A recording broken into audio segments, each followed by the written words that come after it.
The Colorado Avalanche rookies and prospects take to the ice. How did they do? Let's talk about it on a new episode of Locked On Avalanche coming at you.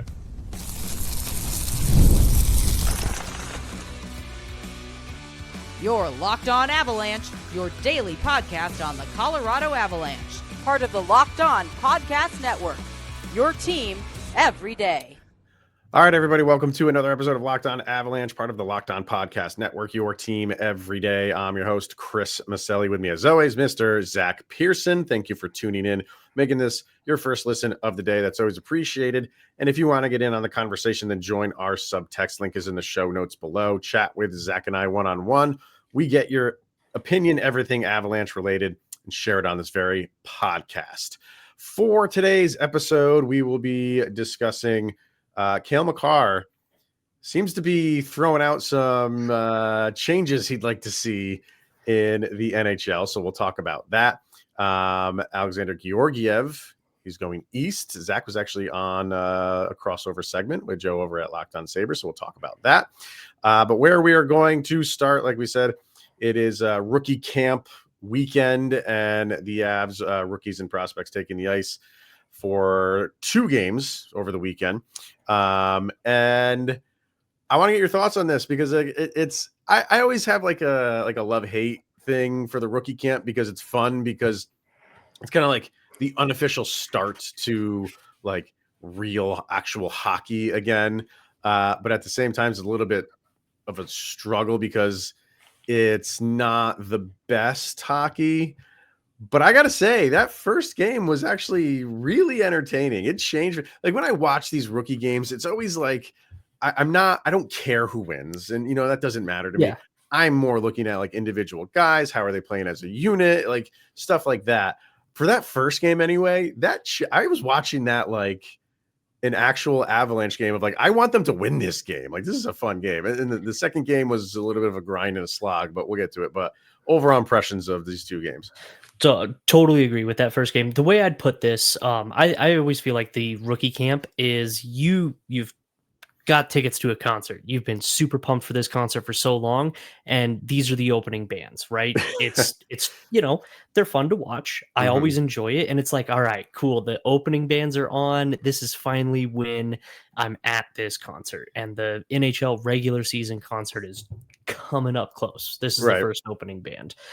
That first game, I'm going to go ahead and just compare this to a concert I went to not too long ago. We went and saw Avenged Sevenfold, and this band from Denver named Wake Me opened for them, and absolutely blew my mind. That was this first game. That game was a blast to watch. It was so much fun, start to finish, top to bottom. I thought everything about that game. It was fast paced. It looked crisp. There was a lot of really good play on both sides, Utah as well.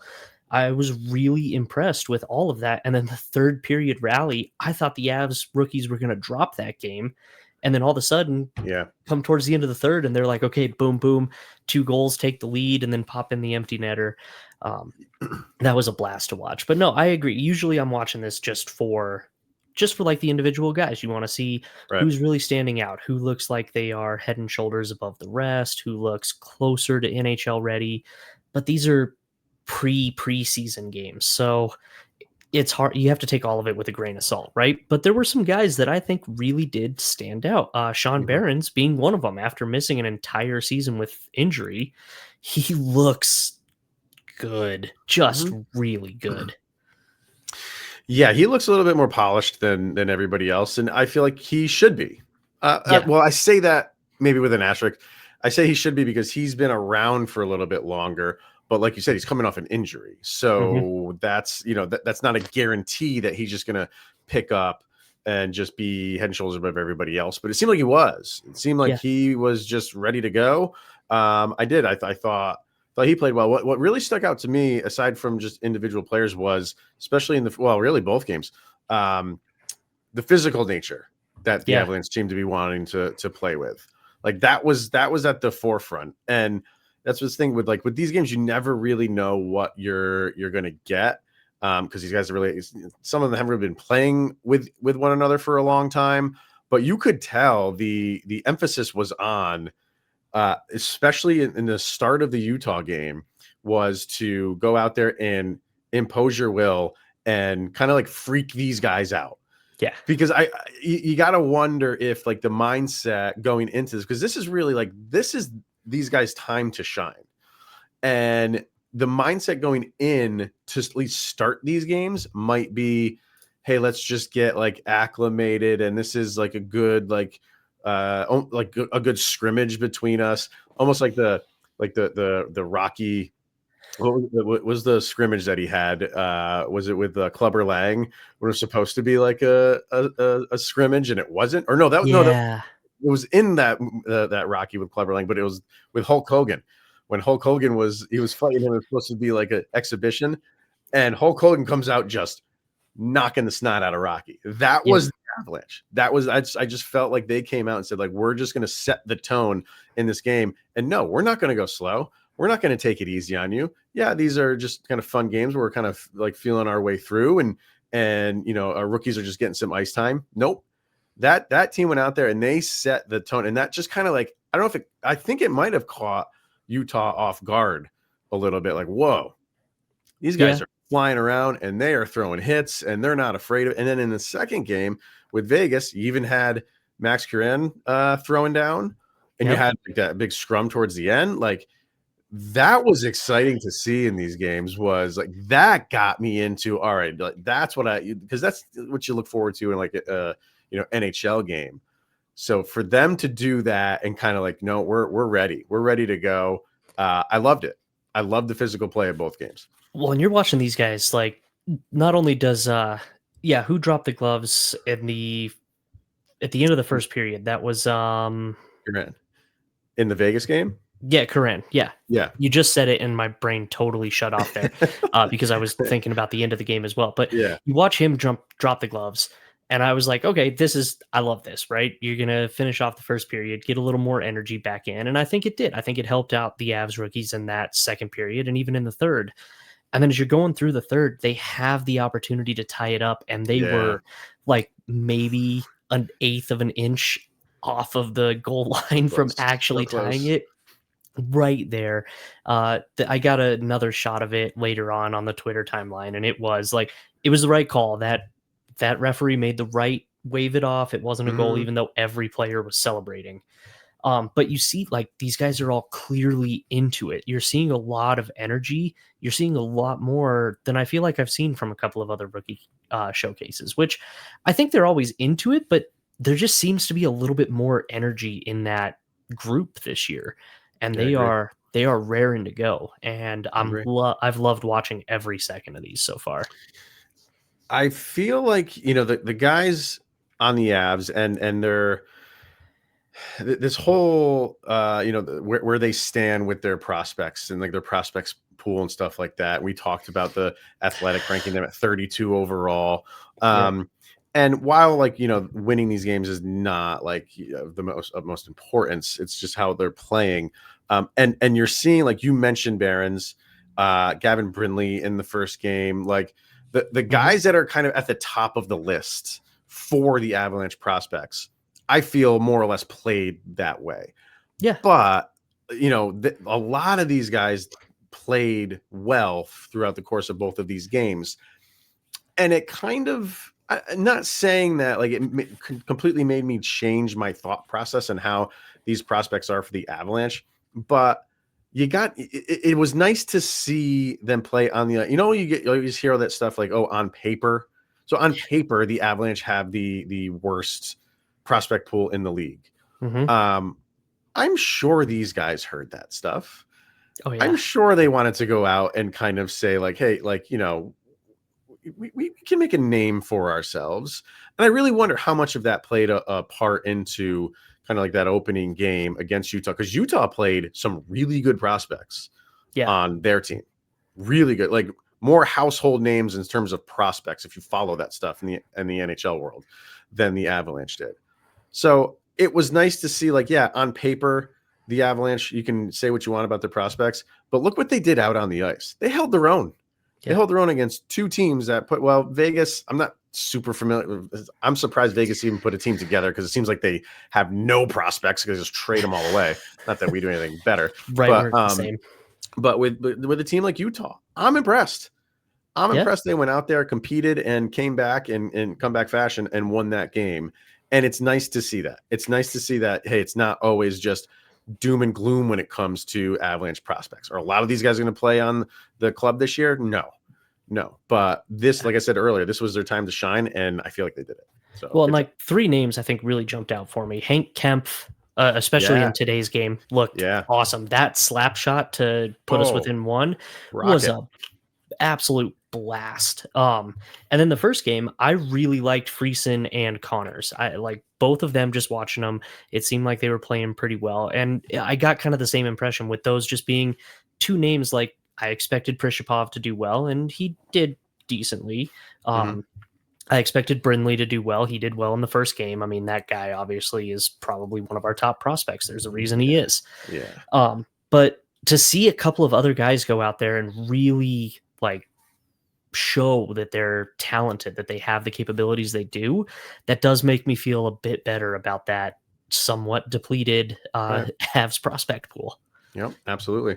And then in the first game you had, and I'm sorry if I'm pronouncing his name wrong, Asan Sarkanov. Yep. Didn't really know much about this guy, and he scores their first 2 goals. Yeah. Stuff like that is just fun to see. It's like this great. is their time to do this stuff. So all right. So you had those 2 games, and I believe there's one more to go for the rookie camp. I think they have one more game to go. So so we'll talk about that whenever that happens. So let's get our first break in, and when we come back, we'll talk about this Alexandar Georgiev. Now, former Av, obviously, but does going to Buffalo solve anything for him or for the Sabres? So we'll talk about that coming up next. All right, let's hear from Indeed. You just realized your business needed to hire someone yesterday. How can you find amazing candidates fast, easy? Just use Indeed. And when it comes to hiring, Indeed is all you need. Stop struggling to get your job post seen on other sites. Indeed's sponsored jobs puts your post at the top of the page and helps you reach the right candidates faster. And now you can speed up your hiring process with a $75 sponsored job credit. Just go to Indeed.com/lockedon right now and support Locked On Avalanche by saying that you heard about Indeed on this very podcast. Terms and conditions apply. So if you're hiring, Indeed is all you need.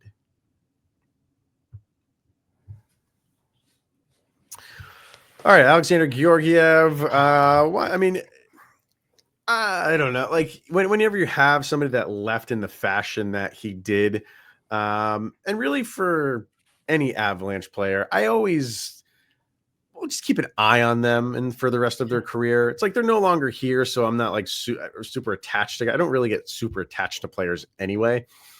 But when a guy leaves, you're always kind of just, if you're checking the box score the next day, how'd they do? And just the way Georgiev left, just the unceremonious exit, went to San Jose, didn't go so well in San Jose, and really at the kind of like the, I'm going to say the 13th hour, maybe we're at the 11th hour right now with the offseason. He finds a home. I think a lot of people were thinking like he was going to go back home, but he finds a home in Buffalo for, what was it, like 800K, 850K? Yep. Whatever I think the league it was min is. 25, yeah.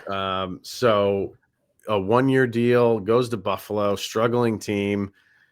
You did a segment with Joe over at Locked On Sabres. What's his thinking on? I know he's not going to be the guy that they're going to go to, but do they just seem like, hey, it's I hate to use the term solid backup because I don't even know if that's the right phrasing for it. I think that's what Buffalo's hoping to get is a number 2, especially with apparently a possible injury to Ukko-Pekka Luukkonen, which is the most fun goaltender name to say in the NHL. I'm not even goaltender, just the best most name fun to name. say. Yeah. No, it's great. I love that name. But no, with the potential injury to him, I think they had to go out and get an NHL name. In addition to the other signing that we talked about on that show as well. But I think Georgiev is an NHL name, and he, for a decent stretch of time, was looking to be that number one guy after King Hank left in New York. Right. And then you have Shesterkin come out and just take that job away. So then he comes to Colorado and has a really good year until the implosion of the playoffs. And it's hard to put that entirely on his shoulders in that first playoff because the entire team kind of fell apart after the Val incident. Don't know what everything that happened there, but everything just sort of imploded. Unfortunately for Georgiev, while the rest of the team seemed to rebuild, he continued on that implosion. And I'm actually really glad that he's getting another NHL chance because you saw glimpses of what he's capable of being. And he even had a few good games here and there in the last season and a half with the Avalanche. So I think it's a mix between a change of scenery and a drop from being the number one guy. He's not carrying the weight of the team anymore. He's just there to play his game. I'm hoping that with a little bit more, I guess, loose is kind of the way he can play, right? Hopefully that helps him kind of rebound and get his groove back because I'm the same way, right? I'm not like Georgiev wasn't my number one goaltender. Oh my gosh, I love that guy. Did he have to collapse? Why did it have to be so bad? But he left, and like you said, with any former Av, I kind of want to see how they do. And I always hope guys do well unless they're playing against the Avalanche, and then I hope they're terrible. Sure, exactly. Sometimes you always hear that like guys just need like a change of scenery. That could be true here for Georgiev. Maybe because going to Colorado was his first shot as the A1 starter. And maybe he just wasn't ready for that. Maybe, that is tough to go to a contending team that is, expected to have, Stanley Cup aspirations and you're the goalie of that team. And so, I'd like to believe most hockey players are like, yeah, I'm up for that. Maybe it was just too much on his shoulders. And then sometimes it's good to go to a team where the expectations are not that high. You go to San Jose, but it's also like a catch-22 because like that team is just bad. Yeah. So you can't bail that team out all the time because they don't have the players to help you out either on the defensive end. But maybe in Buffalo, because Buffalo should be better than they are, right? Like we just keep doing this thing over and over with Buffalo, where it's like, they just keep like getting players and getting good players, and for whatever reason, just does not like mix well together in Buffalo to put up a playoff contending team. But every year they go in recently, and it's like we should be improved. We're not going to go to the extreme of like. We're going to make the playoffs for the first time in 10,000 years. We're just going to be improved. And I feel like you're getting that again this year. Again, not like saying like pushing for a playoff spot, but improved. So I think it could, like, don't you kind of feel like if he can't do this in Buffalo, and that's not to say like because Buffalo is like this fantastic team that's pushing for Stanley Cup, but they're better and they have pretty good defense. So one thing they do have is pretty good defensive players. Yeah. If he can't do that in Buffalo, where his numbers at least improve, this has got to be it for him. Like this is like a last stop for Georgiev, and it's weird saying that in Buffalo of all places, but they like I said, like they're better than San Jose, and their defense is better than San Jose. So, is he going to be asked to win some games? No, but I will be looking in that direction to be like, hey, like. Are his numbers at least improving there? Because you feel like they should, but how many games does he get to play there is the other thing. And you said the injury to Pekka Luukkonen. It's going to be. I don't know what it is. No, it is going to be a very interesting season, and it is either going to be a bounce back year for him, or as young as he is, or from here on out, just a career backup. Is what it's going to be. I think it'll be, I don't think he gets out of the career backup, but I do think it'll be a bounce back year. I think, and just based on the fact that you had 3 straight seasons, essentially 2 straight seasons of really, really poor play. Right. And again, like once you went to San Jose, like you said, the team in front of him in San Jose had no expectation. Nobody thought they would do well.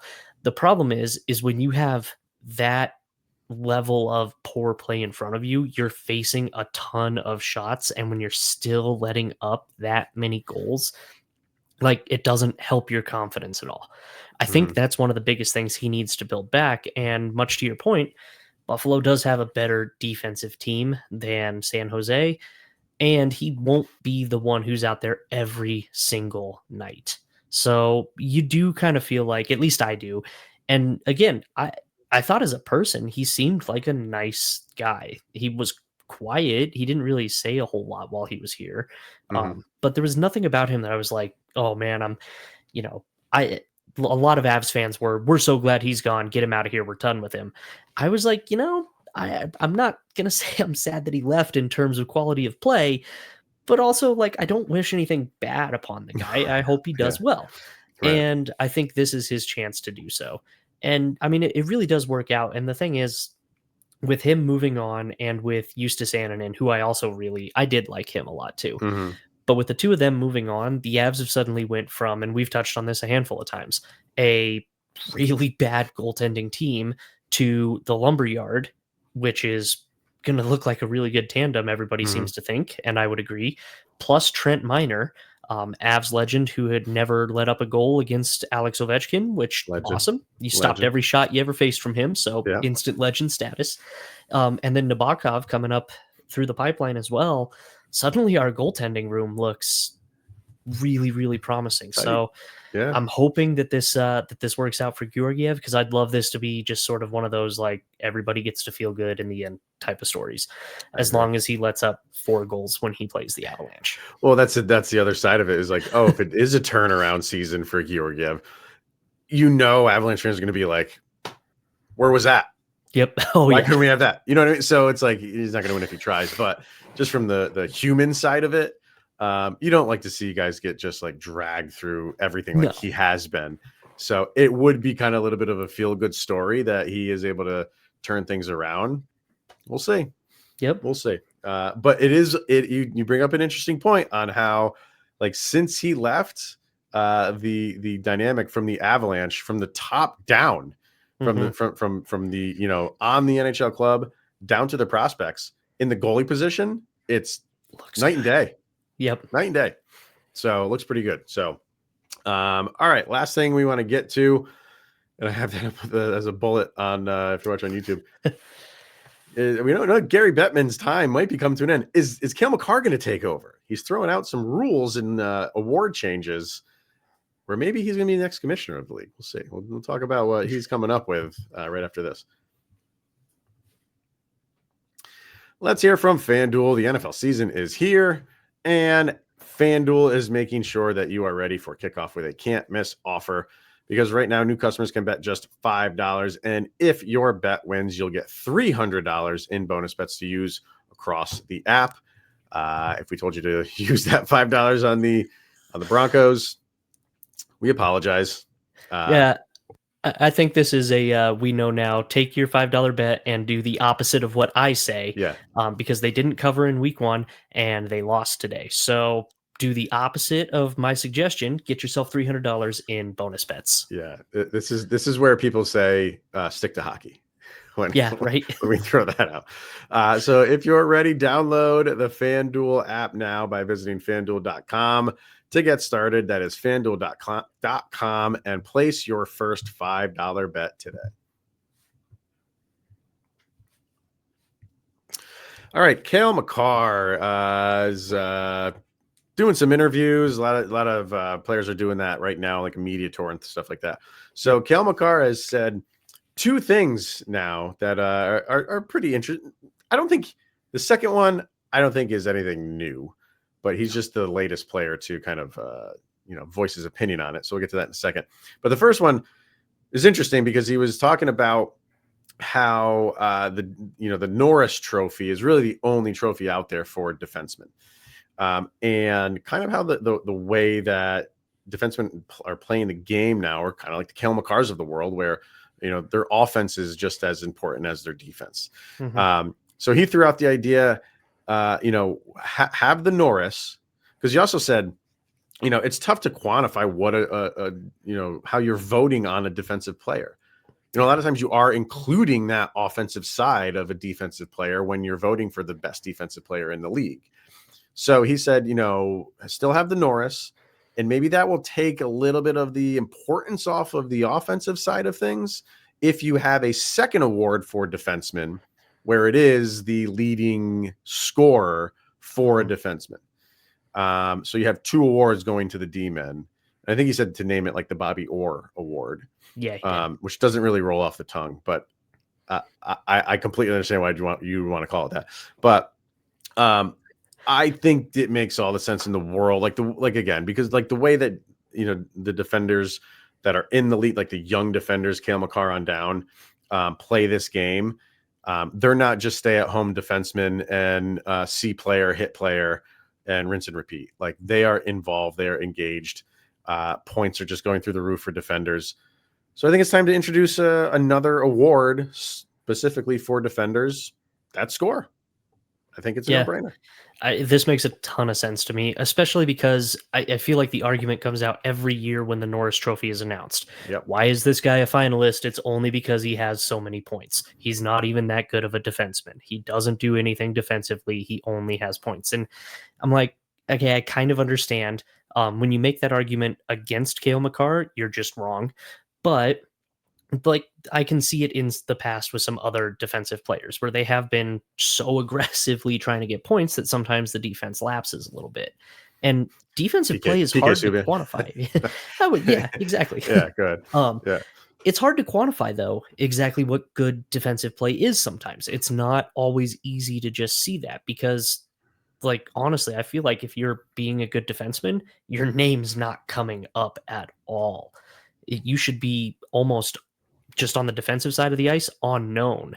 Like if you're getting torched and Connor McDavid's breaking your ankles, getting past you and firing a goal home for, the lead, your name's getting brought up. When you poke check that away, then whenever the puck comes down the other way, that person's name's getting called up. But you don't really get called as much there.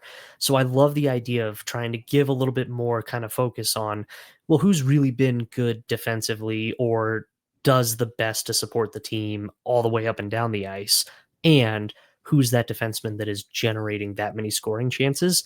The Bobby Orr Trophy does kind of stick on the tongue a little bit. It's not quite as smooth, but that does seem to probably be the name that makes the most sense. Yeah. Well, because I always want to say the Bobby Orr Award. Yeah. And saying like Orr Award just is like, it takes my brain a second to compute that. But anyway, either way, like,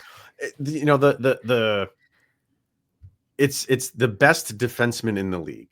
Yeah. Like, so when you say that, it's like the best defenseman at that position. Yeah. It is not best at playing defense. Correct. You know what I mean? Like that's the distinction. It is best defenseman includes offense.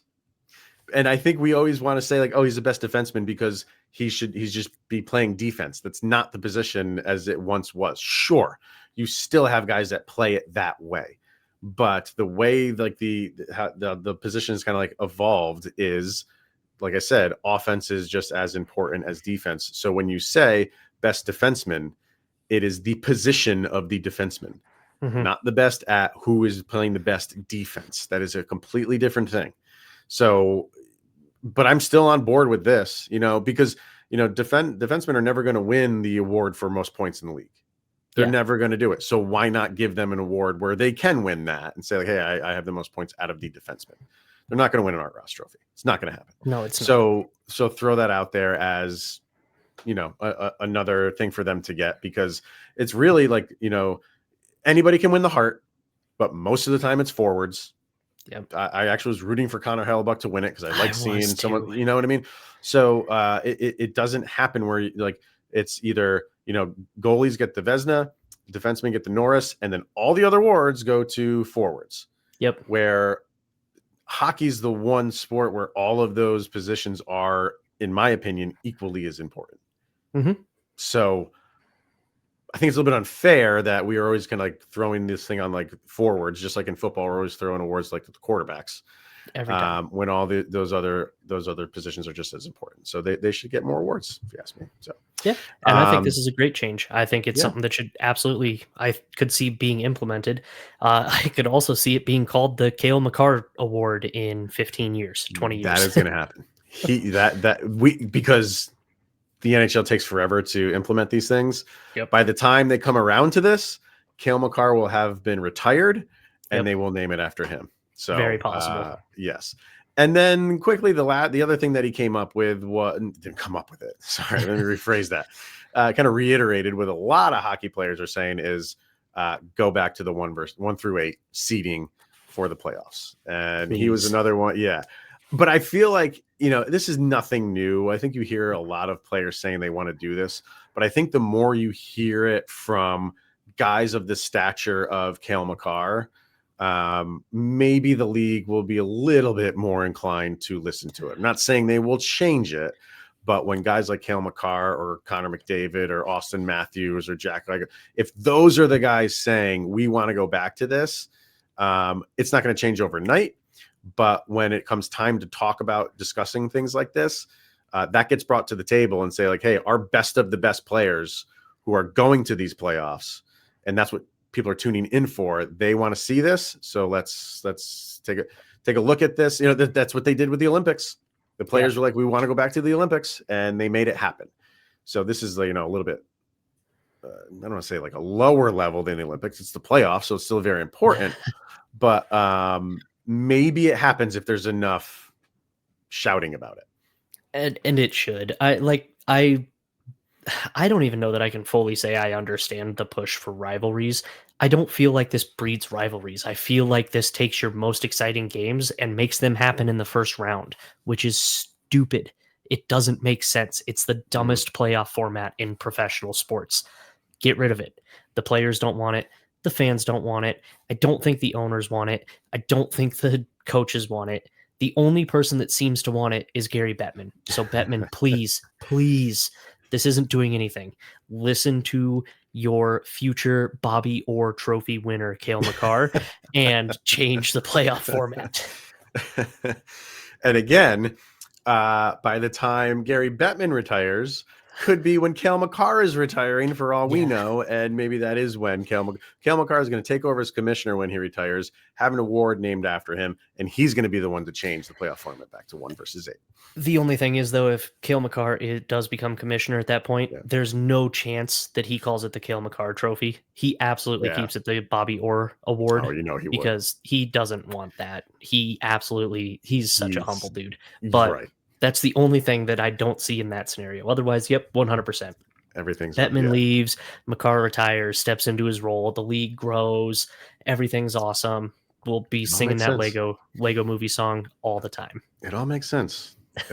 So, all right, that is going to wrap it up for today, everybody. So thank you for tuning in and making this your first listen of the day. That's always appreciated. We'll be back tomorrow with anything else going on in Avalanche land. We'll be talking about that then. So make sure to tune in to that one.